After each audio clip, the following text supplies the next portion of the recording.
はい、イマージョンで成功する人と失敗する人の違いは何ですかって聞かれました。すごく面白い質問だなと思って、今日は取り上げさせていただきたいと思います。で、イマージョンというのはある程度流行ってるキーワードじゃないですか。聞いたことある人が多いかもしれませんけど、なので、流行ってるからこそちょっと、いろんな解釈があるというか、深く考える人が多いと思うんですけれども、イマージョン、私が思うに、イマージョンは単純にその言語に触れまくることですね。英語を覚えてるのであれば、英語をたくさん聞いてたくさん読む。英語に触れまくる。英語漬けの生活をできるだけ送るっていうだけの話なんですね。なので、人間はインプットで覚えるから当たり前ですけど、英語に触れ続ければ上達は必ずするんで、イマージョンには失敗はないというふうに断言させてください。いろんな意見があると思うのでどう思うのかちょっとコメント教えてほしいんですけど。ただね、その上でじゃあイマージョンをこういうふうにやったら、こういう考え方でやったら、失敗までいかなくても上達がかなり遅くなる、挫折するかもしれないっていう、注意点が3つあるかなと思うので今日は紹介させていただきたいと思います。1つ目は消極的すぎる。2つ目はつまらなすぎる。で3つ目は期待値が高すぎる。です。それぞれ説明していきたいと思います。で、一つ目は消極的すぎる。コンテンツに対して消極的すぎることですね。とりあえず英語流しておけば、勝手にいつか分かるようになるだろうっていう受け身体制が少し危険です。楽しすぎず頭もちゃんと使う必要があります。英語を、イマージョンって言ったら多分英語のドラマを見るとか英語の YouTube を見るポッドキャストを聞くっていう風にイメージする人が多いと思うんですけど、これがもう本当に流しっぱなしの、BGM 化しすぎてもうそのコンテンツを理解しようとしない、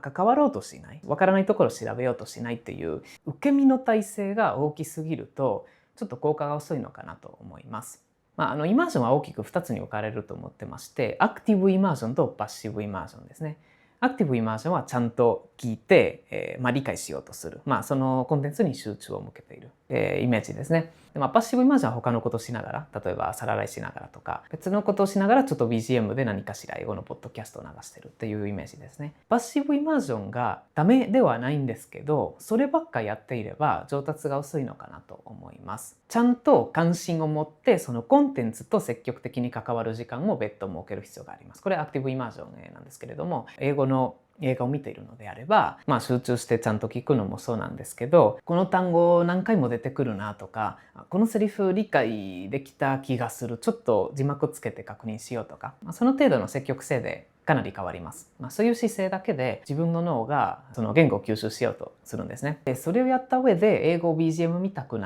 すような、パッシブイマージョンの時間があると、それは価値がありますよ。アクティブイマージョンの補助になるというか、でもパッシブだけではいけないですよということですね。でここでおすすめなのはパッシブで聞くような英語、BGM みたいに流すような英語はできるだけ理解度が高いものを選んでほしいかなと思います。集中をあまり向けなくてもかなり吸収できるような、シンプルな英語、自分のレベルに合ったような理解度の高い英語にしてほしいんですね。また英語の初心者なのに難しいじゃあ政治系のポッドキャストを裏で流しても本当に脳が離脱してもう全く入ってこないと思うんですね。そもそも取っかかりがないような自分のレベルよりずっと高い英語なんで、じゃあビギナー向け英会話みたいなそういう、かなり理解できるような英語を流すといいかなと思います。で逆にアクティブで聞くような英語は理解度をあまり気にせず楽しさ重視で選んでもいいと思います。要するに、自分にはちょっと難しい英語だけどもうこのドラマがアクションがあるから面白いとか、そういうのを選んだらいいと思います。なんでかというと理解度が低くてもアクティブだからもう字幕つけて知らない単語から調べ出したらいいと思うので、自分の調べる作業で理解度を補えるじゃないですか。わからない単語を調べたりとか。でもパッシブはもう調べてられないというか、もう本当に流すだけなんで、そこはもう流すだけではある程度理解できる、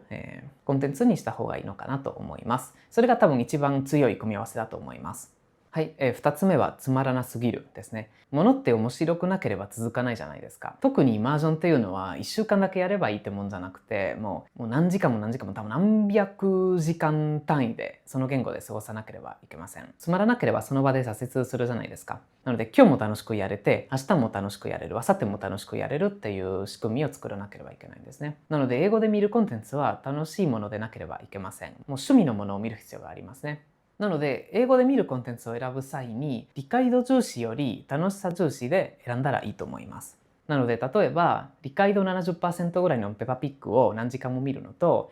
理解度 30% ぐらいの自分の一番好きなアメリカドラマを何時間も見るのとどっちがいいですかって言った時に、もちろんペパピックを本当に好きという人はいると思うんですけれども、ほとんどの人は後者を選ぶんじゃないかなと思います。で、後者の方が挫折しにくいので、結果的に効率がいいってことになります。私も日本語を覚えた時は理解度じゃなくて、もうこのコンテンツが好きかどうかっていう基準ばかりで選んでました。ただペパピックのような理解度の高いものをパッシブイマージョンで流すのも全然いいと思います。多くの人がハードルを感じるのが、本当に楽しく見てられる、ハマれるような英語のコンテンツを見つけることですね。もともと洋画好き、洋楽好きという人はそこまで困らないと思うんですけれども、今までほとんど日本のコンテンツばっか見てた人が、急に英語の面白いコンテンツ探せって言われても、もう日本と違うじゃないですか。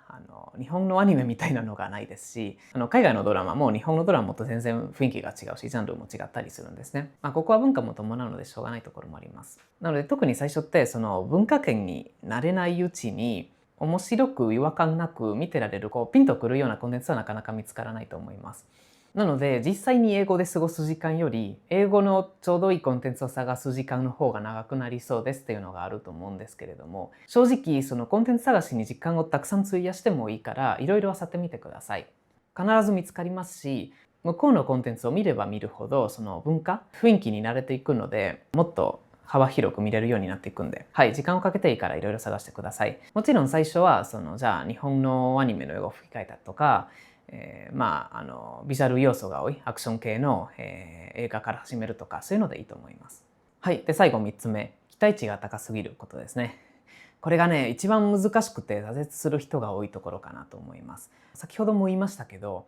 言語を覚えるのに何百時間単位でたくさんの時間を費やさなければいけません。こういう人がいます。イマージョンやってみたけど全然効果なかった。英語流しても聞き取れるようにならない。じゃあどんぐらいやりましたって。1週間足らんわって話ですね。1ヶ月でも足らないし2ヶ月でも足らないです。だってネイティブスピーカーなんかは自分の母国語でどんぐらいの時間を過ごしたかって想像したら当たり前じゃないですか。逆に10時間程度だけ英語を聞いて理解できるようになるってもうそんな天才はいないと思います。ピアノを1週間やったら弾けるようになりますかって話ですよね。ピアノをプロ並みに弾ける人って毎日何時間も何時間も過ごしてきました。どのスキルでも言えることですね。私なんかは日本語でイマージョンを始めて10年間も経ちますよ。で、流暢かな、ちゃんと日本語で会話できるようになってたっていうのにも、少なくとも3年間は必要でした。そのぐらいの規模感で考えてほしいですね。もちろんそのぐらいの時間を費やさなければいけないので、全員がやるべきだと思っていないですね。その時間を費やしてまで英語を覚えたいですかって話ですね。